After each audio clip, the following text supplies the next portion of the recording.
How can I crack NSU with scholarship? North South University private ইউনিভার্সিটিগুলোর মাঝে এটা কিন্তু অন্যতম একটা popular university for their campus, for their research ability, for their others everything. North South কিন্তু অনেক স্টুডেন্টেরই ড্রিম ফর প্রাইভেট ইউনিভার্সিটি। আসসালামু আলাইকুম, চলো আমরা দেখি how can I crack North South University with scholarship. দেখো, নর্থ সাউথ ইউনিভার্সিটির পরীক্ষা কিন্তু খুবই কম্প্যাক্ট। কেমনভাবে কম্প্যাক্ট? তারা শুধুমাত্র 3টা সেগমেন্টে পরীক্ষা নিচ্ছে: ইংলিশ, এসে রাইটিং অ্যান্ড হচ্ছে জেনারেল ম্যাথ। জাস্ট 3টা সেগমেন্টে পরীক্ষা নিয়ে একটা ইউনিভার্সিটি তার স্টুডেন্ট বাছাই করে নিচ্ছে। এবং নর্থ সাউথ ইউনিভার্সিটির রিজেকশন রেট কিন্তু অ্যারাউন্ড 50 to 60%। এটা যদি তুমি লাস্ট ইনটেকের কথা দেখো, সেইখানে কিন্তু আমাদের অ্যারাউন্ড 50%-এরও বেশি স্টুডেন্ট রিজেক্ট হয়েছে। তার মানে আমরা কি বলতে পারি, আমাদের যে আগামী সামার ইনটেক আছে, সেই সামার ইনটেক যেহেতু প্রতিযোগিতাপূর্ণ হবে বেশি, আমরা এক্সপেক্ট করতেই পারি সেখানে আমাদের 60% রিজেকশন রেট হওয়ার হাই চান্স থেকে যায়। এই যে 60% রিজেকশন রেটের যে হাই চান্স থেকে যাচ্ছে, সেই হাই চান্স থেকে বেচার জন্য কিন্তু তোমাকে 3টা সাবজেক্টেই ফোকাস করতে হবে: English, essay writing, general math.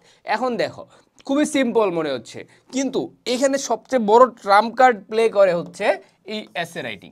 এই এসে রাইটিং যদি তুমি প্রপার আউটলাইন ফলো করতে না পারো ভাইয়া, যদি এসে রাইটিংয়ে তুমি প্রপারলি না লিখো, ইন্ট্রোডাকশন, বডি প্যারাগ্রাফ, কনক্লুশন, এইখানে যদি তোমার সামারাইজ না করা থাকে, একসাথে কানেক্টেড না থাকে, আলটিমেটলি তুমি কিন্তু এই এসে রাইটিংয়ে প্লাস মার্কের বদলে মাইনাস মার্ক পেয়ে যাবা।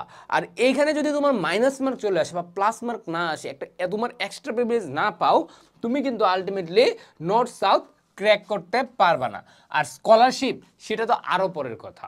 এখন দেখো, এট ফার্স্ট তোমার নর্থ সাউথ ক্র্যাক করতে হলে এসে রাইটিং খুব ভালোভাবে লিখতে হবে, খুব ভালো করতে হবে তোমাকে অবশ্যই। তারপর থাকে ইংলিশ। নর্থ সাউথের এই ইংলিশ পরীক্ষাটাই কিন্তু অ্যারাউন্ড তোমার কত 40 মার্কের মতো থাকে, ঠিক আছে? সরি, 50 মার্কের মতো থাকে, আমি বলছি। সো এই যে মার্কটা আছে তোমার, এই মার্কটা যদি তুমি ক্যারি করতে না পারো, একটা ভালো মার্ক, তুমি কিন্তু প্রতিযোগিতায় পিছনে পড়ে যাবা। আর জেনারেল ম্যাথে থাকে আরও 50 মার্কস। এই যে জেনারেল ম্যাথে যে 50 মার্কস, এই জেনারেল ম্যাথে যে আমাদের আরও 50 মার্কস আছে, এই 50 মার্কসের মাঝে কিন্তু একটা কথা থেকে যায়। সেই কথাটা কেমন, আমরা অ্যানালাইসিস করে যা পাই সেটা হচ্ছে এই 50 মার্কসের 40 মার্কস থাকে জেনারেল ম্যাথ, আর এই যে এক্সট্রা 10 মার্কস আছে এটা কিন্তু হায়ার ম্যাথ থাকে। এখন কথা হচ্ছে, ভাই আপনি তো পরীক্ষার জন্য পড়াচ্ছেন শুধু হচ্ছে জেনারেল ম্যাথ, হায়ার ম্যাথ কই থেকে শিখবো? দেখো, এই যে 40 আছে, এটা কিন্তু ওভারঅল সবার জন্য, কিন্তু আমাদের তো ইঞ্জিনিয়ারিংও যে পরীক্ষা দিচ্ছে, আবার হচ্ছে অন্য ডিপার্টমেন্টের জন্য সেম পরীক্ষা দিচ্ছে, তাহলে আলাদা হবে কোথায়? এইখানেই আলাদা হবে, যে এই হায়ার ম্যাথে ভালো করে মার্ক বেশি তুলে নেবে, সে ইঞ্জিনিয়ারিংয়ের জন্য সিলেক্টেড থেকে যাবে। এই হচ্ছে নর্থ সাউথের ওভারঅল পরীক্ষা ব্যবস্থা। দেখো, এখন তোমাকে যদি চান্স পেতে হয়, এসে রাইটিং ভালো করতে হবে, ইংলিশ ভালো করতে হবে, জেনারেল ম্যাথ ভালো করতে হবে। এবার আসি স্কলারশিপের কথায়। যদি তুমি স্কলারশিপ পেতে চাও, তাহলে তোমাকে একদম টপার হইতে হবে, টপ 50-র মাঝে আসতে হবে, টপ 50।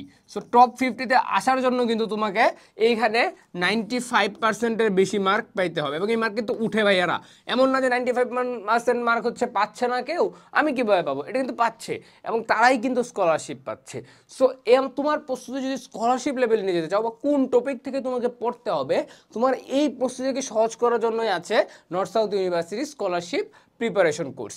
তোমরা চাইলে আমাদের mathematics class, English class, architecture class, essay writing ক্লাসগুলো করে নিজের প্রস্তুতিকে টপ নচ করে ফেলতে পারো। দেখো, এই ম্যাথমেটিক্স ক্লাসের মাঝে কিন্তু জেনারেল ম্যাথ ক্লাসের সাথে আমরা হায়ার ম্যাথ ক্লাসও অ্যাড করে দিব তোমাদেরকে আগামী 3 দিনের ভিতর।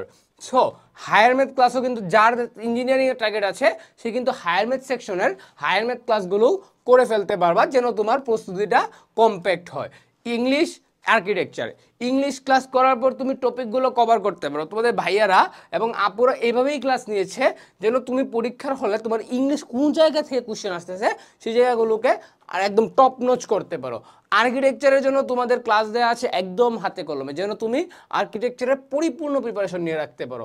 এছাড়া এসএ রাইটিংয়ের জন্য মোস্ট ইম্পর্টেন্ট, যেটা তোমার এই নর্থ সাউথ ইউনিভার্সিটি চান্স পাওয়ার ক্ষেত্রে সবচেয়ে বড় ভূমিকা রাখবে, সেটা হচ্ছে SA writing. Just SA writing ক্লাসে তোমাকে শেখানো হবে যে এসএ রাইটিংয়ের জন্য তুমি কোন টপিকটুকু পড়বা, কিভাবে পড়বা, এবং সেটা কিভাবে খাতায় লিখে আসবা। জাস্ট এসএ রাইটিংয়ে outline is the game changer.